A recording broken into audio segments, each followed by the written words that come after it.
All right, welcome everybody to the Detroit Lions this podcast. I'm your host, Joe Chap. Obviously, it's different background from the eons before I moved into a new house. So we're bringing this on the fly and doing all the things we need to because I needed to get out here and do a podcast because let's be honest, there's a lot to talk about with the schedule coming out and all that jazz. So without further ado, we're just gonna get right into it. Obviously, the schedule did come out yesterday.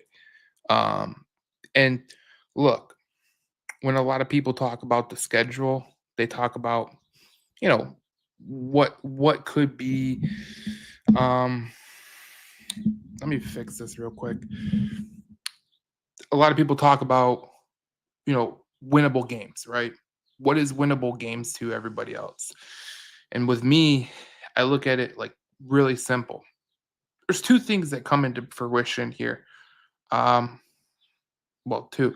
And if I'm a little echoey, just it's going to be temporary. This is going to be a total temporary site, but uh, this is what it is right now because we just moved into the new house, so we had to go with it. So um, obviously, the schedule came out last night, and when you look at the schedule, just on a glance, you got the Green Bay Packers in Week 1.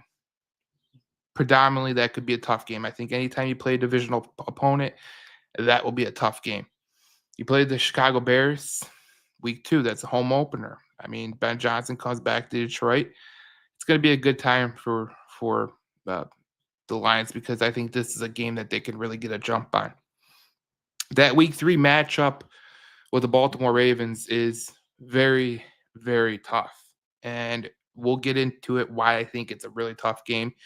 It has nothing to do with the mobile quarterback. I think that's a very easy yet lazy take that the Lions always struggle with mobile quarterbacks. I think the NFL struggles with mobile quarterbacks. Week 4, you're going to get the Cleveland Browns. And let's be honest, the Cleveland Browns, they could be a very, very good team on the defensive side of the ball. Offensively, they're going to be challenged. I mean, you think about Joe Flacco as a quarterback, potentially Kenny Pickett, Shadur Sanders. I don't think he's going to start, but you never really know going into Week 4. Dylan Gabriel is also on their roster. They have 4 quarterbacks. It's insane. Week 5, you will go to the Cincinnati Bengals, and that's going to be a tough game. When you look at this back-to-back here of Cincinnati, Kansas City, and Tampa Bay before the bye week, I think that is a very, very tough stretch of the schedule. Not a lot of people are really hammering home how tough that. Actually, you can make it 5 games before the bye week after Week 1 and Week 2, how hard those games can be. You get to the bye week, you play the Vikings at home in Week 8, Week 9. Week 10's the Commanders. You're gonna go on a 2-game road trip to Washington and to Philadelphia, and those will be 2 tough games. You come home and you play the Giants. Now, I'm gonna be honest with you. I think the Giants could be a potential. How do you want to say it? It could be a potential game where you're like, okay, that could be a game where if you don't have your things going, it could be a difficult game. Now, let's be honest with this. Let me just fix this real quick because it's bothering me. But when you think about this schedule that's coming up, it's not an easy schedule by no means. And when I talk about that week 12 matchup against the New York Giants, a lot of people are going to glance over it. But what I will say about the New York Giants, they might be an offensively challenged team in terms of the way that they play and all that jazz. But their defense is going to be really good. Dexter Lawrence in the middle of that defense, Brian Burns, Abdul Carter, Kayvon Thibodeau. That defense is going to be pretty damn good, and hopefully the offensive line is really stacked. You go into Week 13, Green Bay, that's the Thanksgiving game. You got another home game against the Dallas Cowboys. They come on Amazon Prime, Thursday Night Football. That'll be a lot of fun.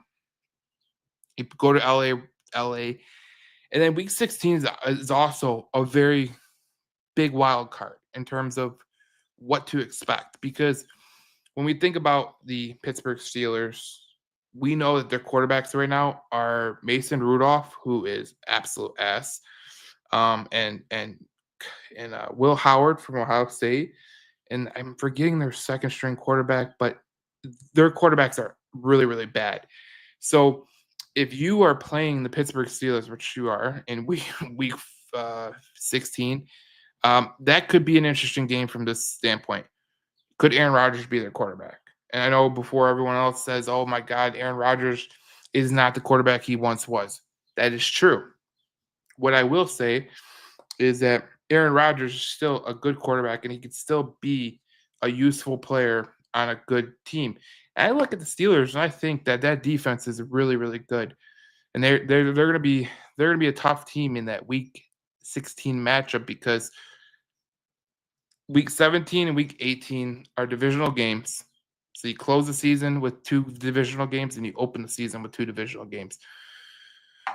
This is where it comes down to it.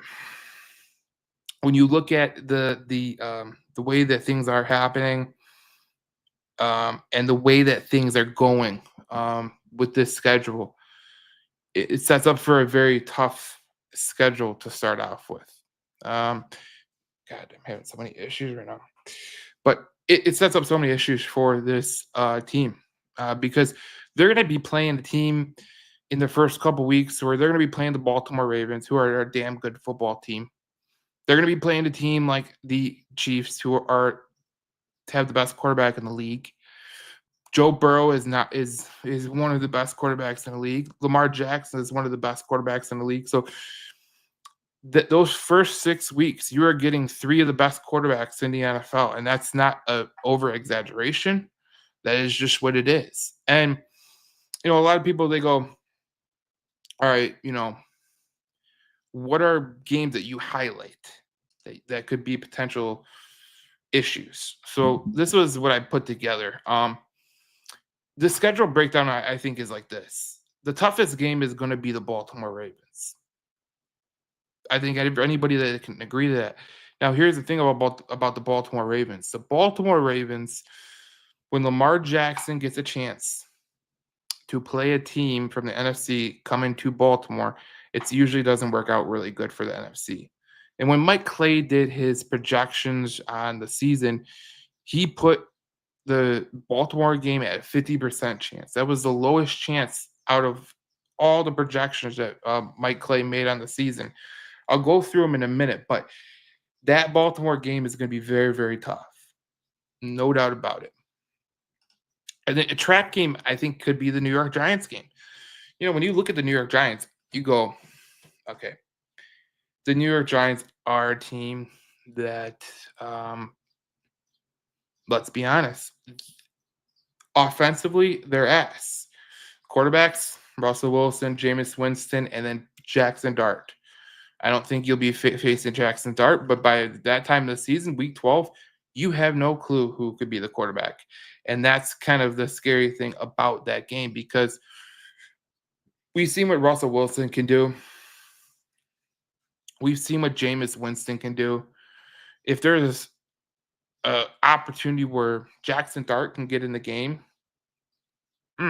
that could be an interesting one for the Detroit Lions. But I do view it as a trap game strictly because of that defense that the Giants have. It's a very, very good defense.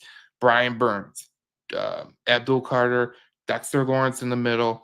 They were a top 20 defense last year. They're going to be a top 20 defense again, and it's going to be very, very it's going to be very, very good to watch. That game is going to be a tough game, and it's at home, so the Lions do have a better leg up than most other people. But I'll tell you this: when you play the Giants, it'll all come down to if you get a Lee McNeil back, because I think you could potentially get a Lee McNeil back by Thanksgiving.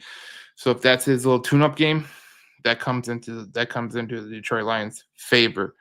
Ideally, I would love Lee McNeil back week 11, but bygones to be bygones. And the wild card game is obviously the Steelers. I think that's a game where you could look at that game and you can go, who's going to be their quarterback? That they have a good defense. I think Caleb Johnson, who is the running back that is going to be taking over for Najee Harris, I think he's going to do quite well in Pittsburgh. And I think he's more of a back that really traditionally fits the Pittsburgh Steelers. So if the Steelers can get a quarterback like Aaron Rodgers, that game is a wild card to me because they have a good defense. They could really make things happen. And they have a good team. DK Metcalf is on that team now. Pat Fryermuth has always been one of the league's best tight ends, in my opinion, one of the top 10 tight ends in the NFL. And then look, your schedule breaks down like this. Best quarterback, Patrick Mahomes. Best running back, Saquon Barkley. You're going to play Justin Jefferson twice. And the best tight end is Mark Andrews. But the rest of the players on this on this schedule, it's not easy. But it is what it is. So let's go to the next segment as we talk about this Detroit Lions team. So I put the title as 17 winnable games. There's no point in me saying that they're going to win 17 in a row. Matter of fact, I don't think the Detroit Lions win 17 games. I'm leaning 11, 12 at the most. Last year was a year where they won 15 games, and there was two teams that won 15 games. They were in the NFC North. Before that, it was 2015 last time a team won 15 games. It's very rare to win 15 games. It's very hard in this league. And then when you look at the schedule that is out there, it's not easy, man. It's totally not easy. That schedule is just brutal when you talk about this team. But, I heard people say that this is a team that I've seen Bleacher Report.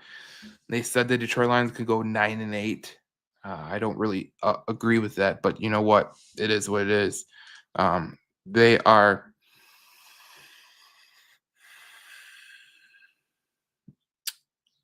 Bleacher Report has some wacky guys that write for them, so I'll just leave it at that. But there's 17 winnable games on the schedule, and you're not going to win all 17 games. You know that, but last year the Detroit Lions went They won 15 games with a beat up roster. A beat up roster. When you look at the way that they ended that season, they ended the season with any Tom, Dick, and Harry that could play football was on the Detroit Lions. And then you think about it like this. You're going to get Hutchinson back. You will get a Lee McNeil back by the end of the year. I think Tyreek Williams for the Detroit Lions, especially looking at this schedule, is going to be a necessity. You look at how Brett Holmes kind of styled the draft, where he got two guards in Tate Ratledge and Miles Frazier. You look at that and you go, why did he do that? Well, let's look at the teams that you will be facing. Green Bay has a pretty decent team. The Bears can get after the quarterback. You look at the Baltimore Ravens; they are routinely a good team on defense. The Browns are a good team on defense. Myles Garrett, they added Mason Graham. They're going to be pretty good. Bengals, they took a step back, but who knows if Trey Hendrickson's playing at that point, but that will be a huge game. We know that Chris Jones in the middle of the Kansas City defense is a huge, huge, huge, huge deal. And then you look at Week 7 against the Bucs. The Bucs have always been the stingy defense, and under Todd Bowles, that's what they're going to be. You look at the Minnesota game. Minnesota has put a ton of money into their team. The Commanders, we know what happened with the Commanders. I think the Lions can definitely beat the Commanders, and actually they're favored in that game right now. But it is what it is. And then you look at the Eagles, the Giants. Two great defensive teams. Why do you need to focus on the offensive line in the draft? Well, if you do get injuries, these are the teams that you will be playing. You look at Week 14, the Dallas Cowboys. You look at Week 15, another good defense, and then the LA Rams. Another good defense with the Pittsburgh Steelers.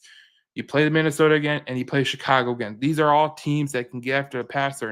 And one of the things I had said last year was the reason the Lions lost against the Commanders was they allowed a lot of interior pressure. And, I had Nate on the podcast. I had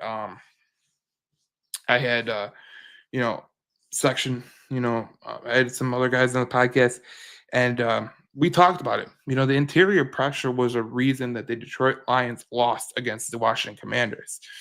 And when you look at the Washington Commanders, it's not like they have this great defensive line. A matter of fact, the Commanders' defensive line isn't overbearing, but the Detroit Lions had a very big issue in the interior of their offensive line protecting Jared Goff. And it was very, you know, shocking that Jared Goff had a really good pass to sack ratio, which means he didn't get sacked off of pressure. So that's pretty good. But they drafted a guy like Tate Ratledge. They drafted a guy like Tyleek Williams. They drafted some guys, and this is all with Detroit having the third best roster in the NFL per the Athletic. So what I'm trying to say is there are 17 winnable games on this roster. We know that there's 17 winnable games. Are they going to win all 17? No.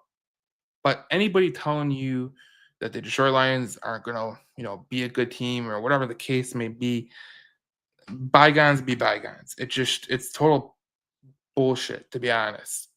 Where they're coming out and they're making these proclamations. There's a lot of time to go, guys. So Darius Smith can be signed. They can make a trade. You never know what can happen in the lead up to the NFL season. And the Detroit Lions are going to be starting their season a little bit earlier with the Hall of Fame game and all that jazz. But this is a shot for the Detroit Lions to make some hay, because I think the Detroit Lions have a really good team. We'll get to some comments right now, but I'm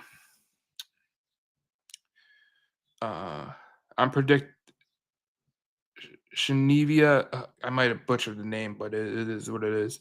I'm predicting we are going to go all the way this year. You know what? That's not a bad prediction. Darcy says, at the end of the day, what's your record? At the end of the day, what your record predictions?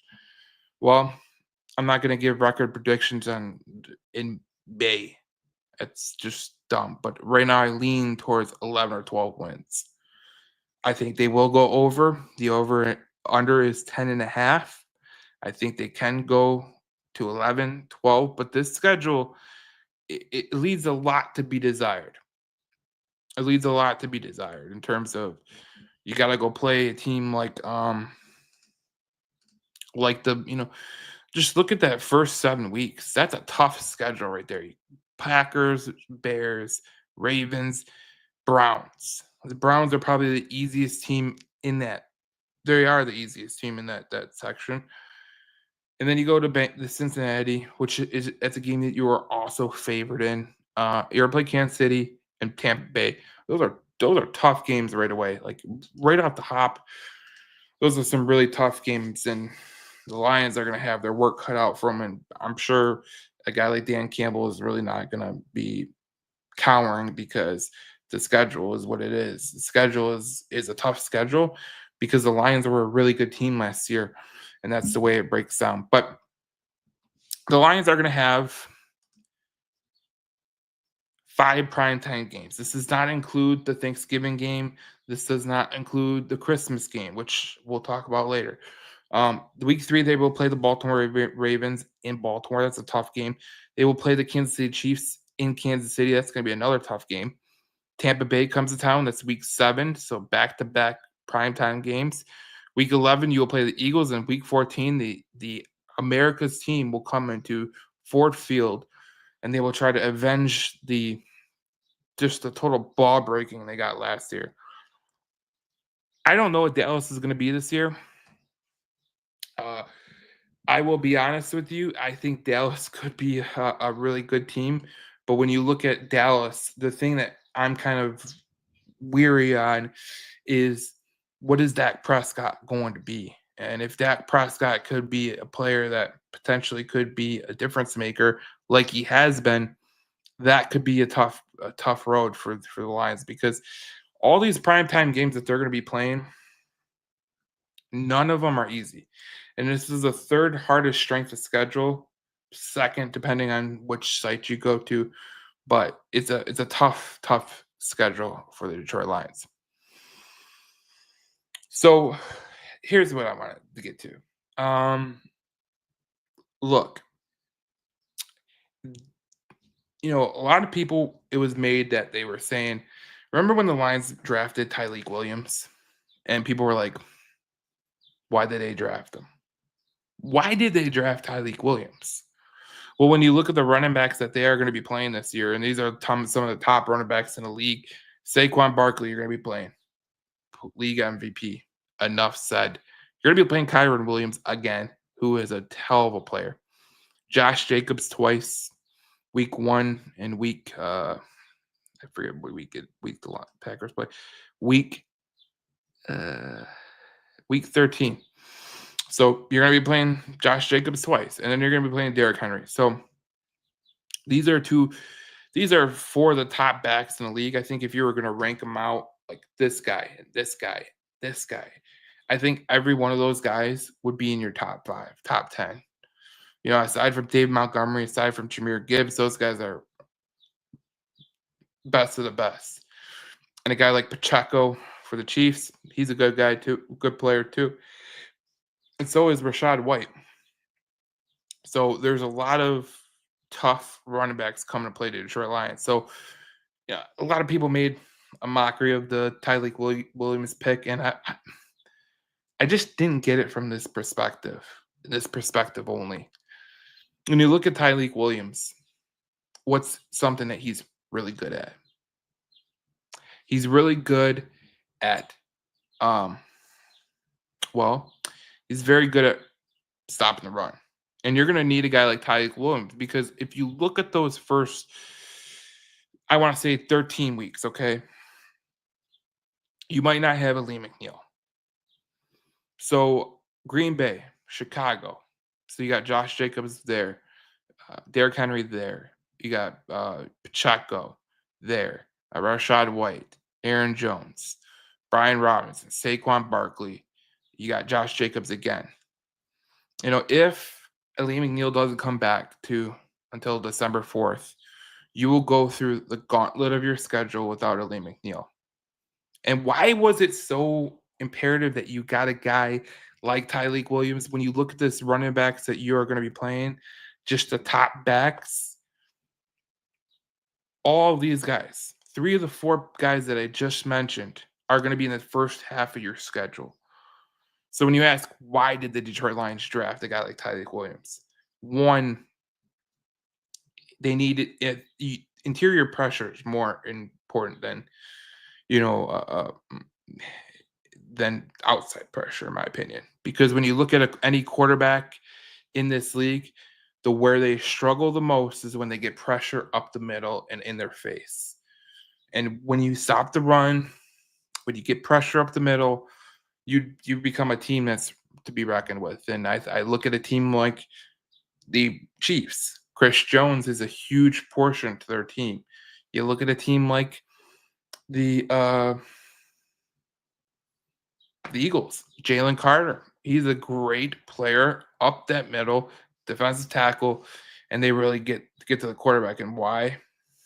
Because I think the Detroit Lions have really put an emphasis on their defensive tackle position. And with Lee McNeil out, you are going to need every one of those guys to really step up. Because, like we just went through a schedule, you're going to be playing a guy like Josh Jacobs twice. You're going to be playing a guy like Saquon Barkley, a guy who is a league MVP. You're going to be playing a guy like Derrick Henry, who is still a hell of a player. And you're going to be playing Rachaad White and Aaron Jones and all that jazz. And Aaron Jones might not be who he once was, but Aaron Jones is definitely a good player for the Detroit Lions. So it is what it is. So that's the reason for the Tyleik Williams pick. So a lot of people were wondering about the Tyleik Williams pick. When you look at the schedule and the way that it bears out, the Tyleik Williams pick might have been, the best player on the Detroit Lions board, but it was also a huge need for the Detroit Lions. When you talk about the Detroit Lions, they're going to be missing Lee McNeil for a couple weeks. So this is a huge chance for Levi Onwuzurike to get a big contract, coming up. He only signed a 1-year deal. A guy like Roy Lopez, DJ Reader, It's a big chance for them to step up, but it's a huge chance for Tyreek Williams to step up and be the guy that he is going to be. Comment. 3 of our primetime games are on Thursday from Darcy. You know what? The NFL did not do the Lions any justice.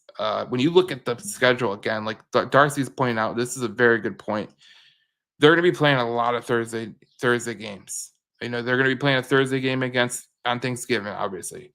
They're going to be playing. Just look at the month from November 27th to December 25th. They're playing 3 Thursday games. 3. The back end of the schedule for the Detroit Lions is brutal. It just can't get any more brutal for the Detroit Lions because, look, I can sit here and I could talk about, the schedule early on. The schedule early on is what it is. Like, the Lions are going to be playing a tough schedule. They are going to be playing a schedule that is very, very, you're going to be playing the best of the best, right? But when you get to that last, from week 13 to week 17, you're going to have 3 Thursday games. 3. You got 2 Monday Night Football games in terms of those are going to be short weeks. Thankfully, the Monday Night Football game against the Buccaneers, it leads into a bye week. So that's a huge, huge thing for the Detroit Lions. Because, and thankfully, the other Monday Night Football game leads into the Cleveland Browns. I mean, if there's ever a Monday Night Football game that you are hoping to have, you're hoping to have it on the bye week, and you're hoping to have it against the Cleveland Browns. Because let's be honest, the Cleveland Browns, they're not going to be a good team. They might be good defensively, but they're not going to be a good team offensively for sure.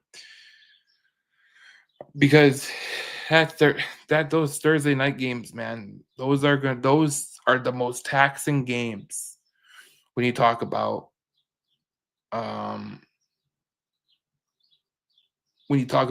travel.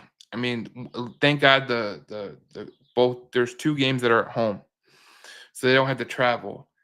I think that's a plus. It's also a plus that for but I look at that week 16 game. This is a game that look. The Steelers, that's the wild card matchup that I'm kind of leery on because the Steelers can be good if they get a guy like Aaron Rodgers. Obviously, Mason Rudolph isn't leading them nowhere. Will Howard's a rookie. It doesn't matter about that. But when you look at this Detroit Lions team and you look at the schedule again, you got to look at that Week 16 matchup. You play a 4:25 game against a very, very physical Pittsburgh team. A very, very physical Pittsburgh team. And you're going to go play a division rival for which all could be for the division on Christmas Day. That's a rough spot to be in, man. That's a very rough spot to be in because, you just look at the physicality of the teams that you're going to be playing in those 2 weeks. The Rams and the Steelers, which the Steelers have always been a physical team on defense. It's tough. It's really, really tough. But it's totally doable. Now, let's look at the quarterbacks because the quarterbacks that the Detroit Lions are going to be playing, these are some of the top quarterbacks in the league. And we're going to go through every quarterback, but let's go through the top quarterbacks. When you look at Patrick Mahomes, Lamar Jackson, Joe Burrow, Jaden Daniels, Baker Mayfield, Dak Prescott, and Jalen Hurts. I mean, I know people are going to say Dak Prescott isn't a good quarterback, but from my opinion, in my opinion only, Dak Prescott can be useful. And if he is anything like he was pre-injury, he's going to be a pretty damn good quarterback. And that's a guy that you're going to have to watch out for. Now, let's go down the quarterback list. Jordan Love, Caleb Williams, then you got Lamar Jackson. Whoever starts for Cleveland, no one knows who's going to start for Cleveland. You got Joe Burrow, Patrick Mahomes, Baker Mayfield, J.J. McCarthy, Jaden Daniels, Week 11 is the Philadelphia Eagles. That's Jalen Hurts. Giants is probably going to be Russell Wilson, or around that time we don't know. It could be Jameis Winston. It could be Jackson Dart. Then you got Jordan Love again on Thanksgiving. Dak Prescott on Thursday Night Football. Matthew Stafford, Week 15, who I forgot to add to that list. And then Week 16, it could be Aaron Rodgers potentially. And then you got J.J. McCarthy again and Caleb Williams. So, look, this is going to be a tough game.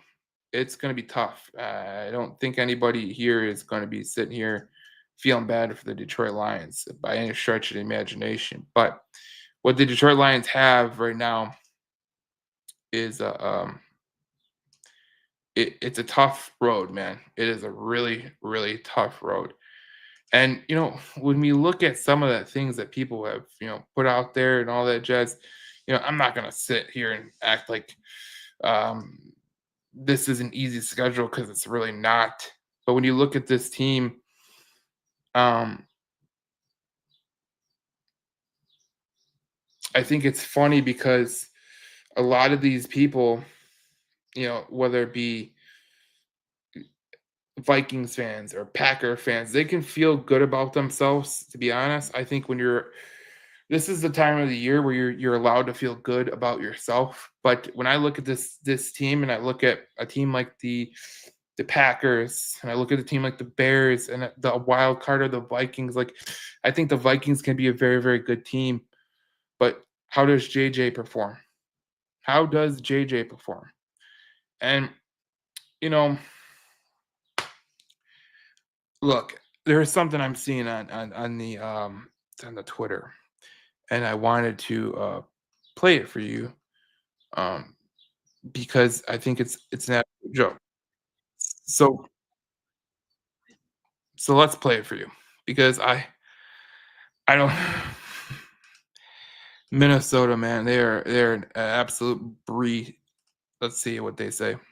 Far the most likely team to finish dead. Oh, Well, start here's again. my hottest take. The Detroit Lions are by far the most likely team to finish dead last in the NFC North. That is Wow. my hottest take. Have you guys Wow. looked at the Detroit Lions road schedule this season? Their road games this year are a gauntlet. They'll get the 3 teams against the North. They'll also get at Washington against Jaden Daniels, at Philadelphia against Jalen Hurts, at Cincinnati against Joe Burrow, at Baltimore against Lamar Jackson, at Kansas City against Patrick Mahomes, at the Rams against Matthew Stafford. Playing like probably 7 of the top 10 quarterbacks in the NFL on the road. Wow. Now, their home schedule, there's some softies here, like the Giants and Cleveland. Like, those should be teams that they beat.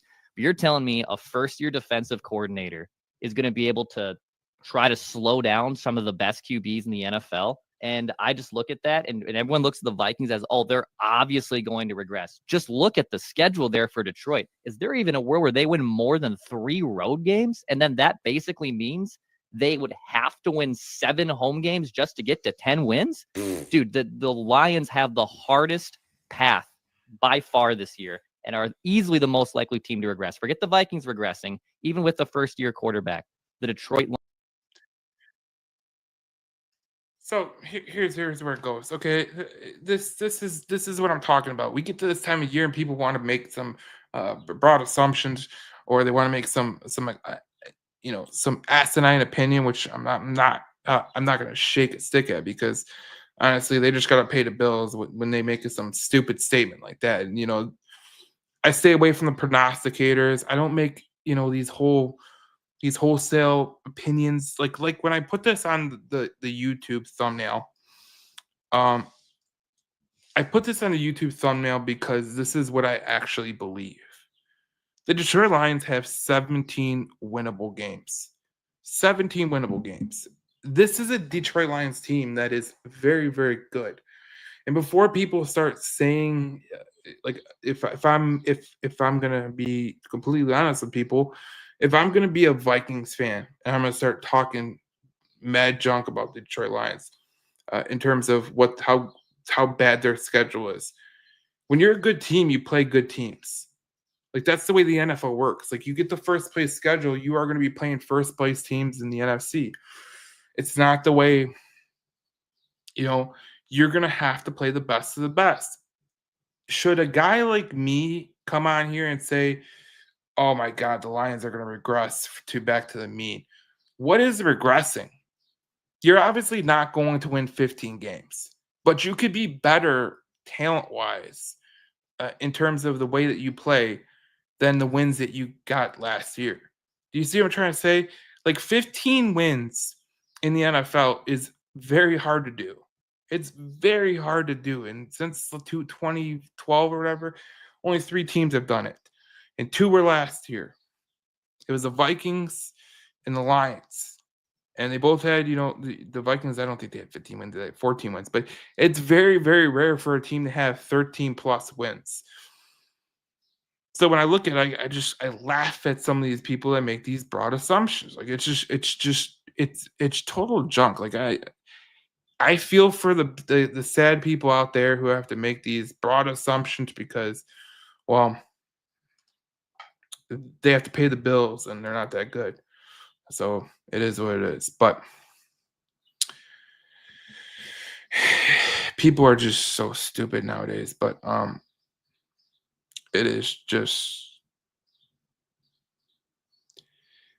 it's insane what people are literally putting out there. It's just dumb. Um, people talk about Calvin Shepard being a first year defensive coordinator. That's plausible. I mean, you're gonna have a little uh, kind of regression in terms of communication, but the first 4 weeks it's gonna be kind of rough. Let's just be honest. But you're gonna get better. Calvin Shepard's a hell of a coach. He'll eventually be a head coach one day. I'm not worried about him. Johnny Morton was on the staff when this offense turned. And he was on staff with Ben Johnson, and he was a very key fixture as a offensive coach when Ben Johnson took over. So I'm not worried. A lot of people they talk about Ben Johnson and Aaron Glenn leaving the Detroit Lions. That's perfectly fine. When you talk about Ben Johnson leaving the Detroit Lions and you talk about Aaron Glenn leaving the Detroit Lions, here's one thing that you don't talk about.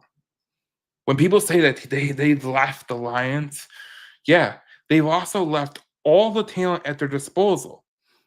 Let's be perfectly clear right here. A guy like Ben Johnson really had it made, man. He really, really had it made.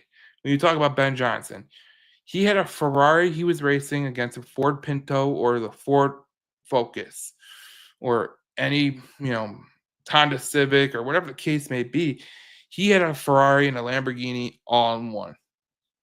And he's going to Chicago, who has some good pieces. There's no doubt about it. But is it a Ferrari? Is it a Ferrari? Is it a Lamborghini? No, it's not.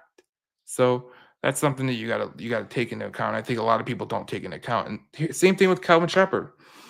Aaron Glenn, I think, is going to be the coach that you look at and you go, man, I wish he wouldn't have left, because I think Aaron Glenn is going to be a hell of a head coach. I think he's going to turn around that Jets franchise. I think that Aaron Glenn is a hell of a head coach, and he is going to do a damn good job in New York if they give him the time. But, to think that I think Aaron Glenn did a hell of a job last year. So there's no poo-poo in Aaron Glenn, because what did he have to work with at the end of the year? Absolutely nothing. No Willie McNeil, no Hutchinson, no Derek Barnes, no Carlton Davis in the playoff game. It didn't matter who you threw out there. You were not a playoff team at that point.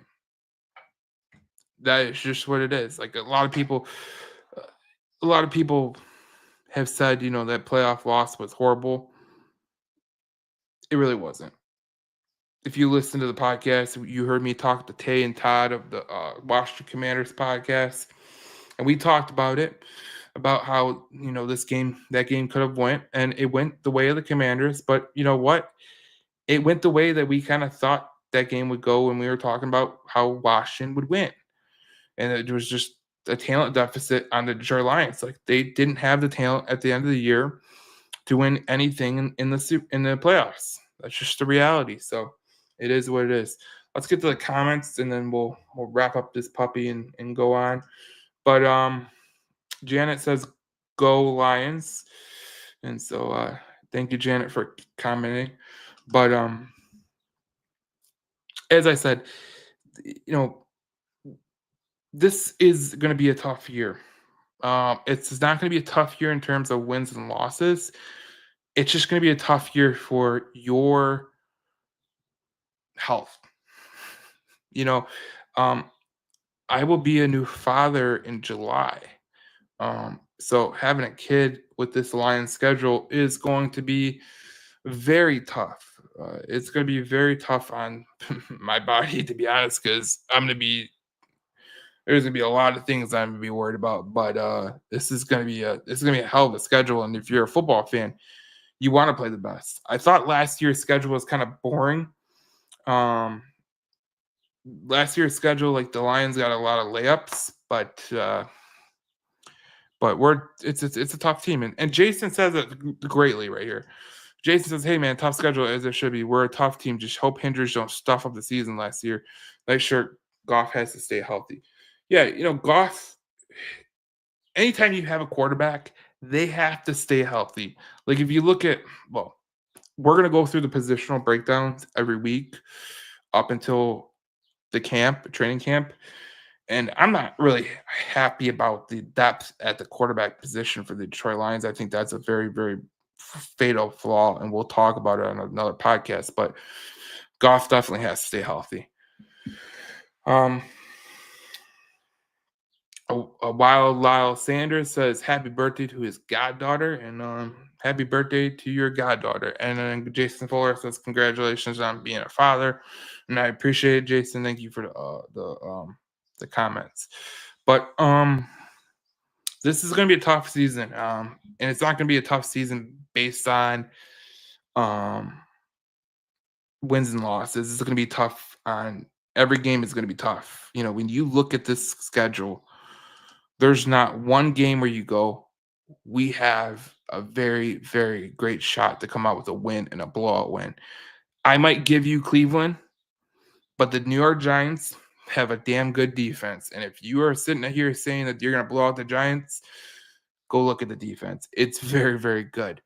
Pittsburgh, that's another team. I put it as my wild card. And the reason I put it as my wild card, we don't know who their quarterback is going to be.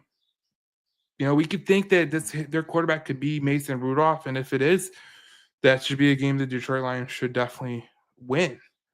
But if it's a guy like Aaron Rodgers, that changes things a little bit, and that's just the way this thing goes. But this schedule is very, very tough, and the Lions have their work cut out for them. But you know what? Here's what I come down to: the Lions have a good team, and anybody who is telling you differently. Anybody who is telling you that this team, doesn't have the capabilities to win the games that they were able to win, they might take a step back in terms of the win production. Like they might not win 15 games, but they might be a better team overall because last year your team was so badly injured. The team that started the year was not the team that ended the year. They were not the team that ended the year, and it's just tough, man. It's very tough to.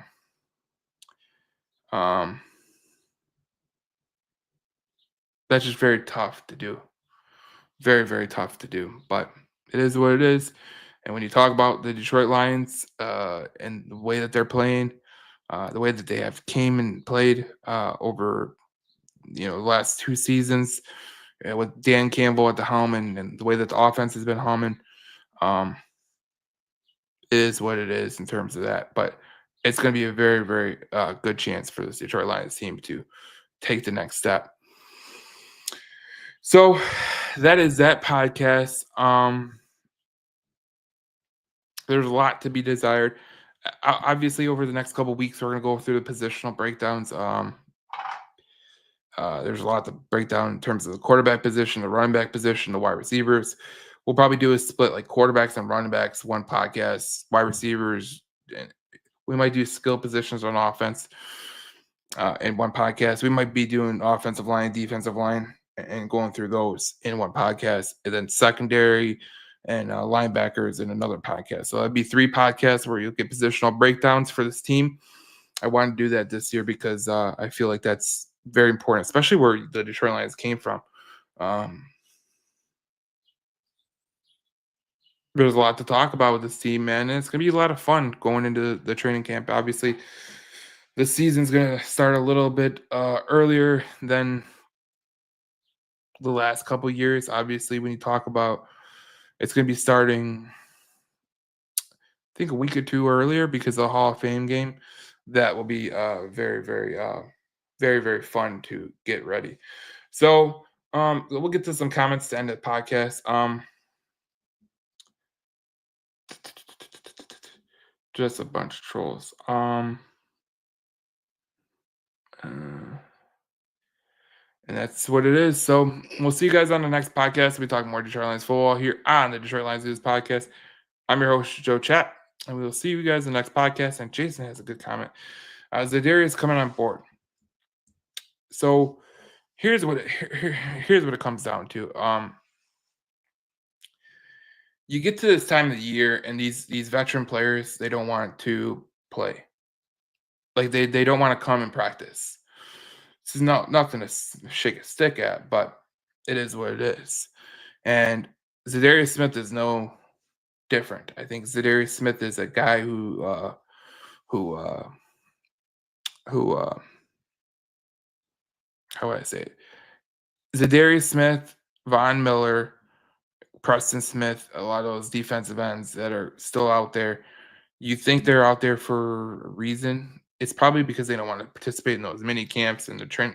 They'll come to training camp and all that jazz, but it's not a necessity that they come to mini camps and the OTAs and all that jazz. And that's probably what they're doing when you talk about that. So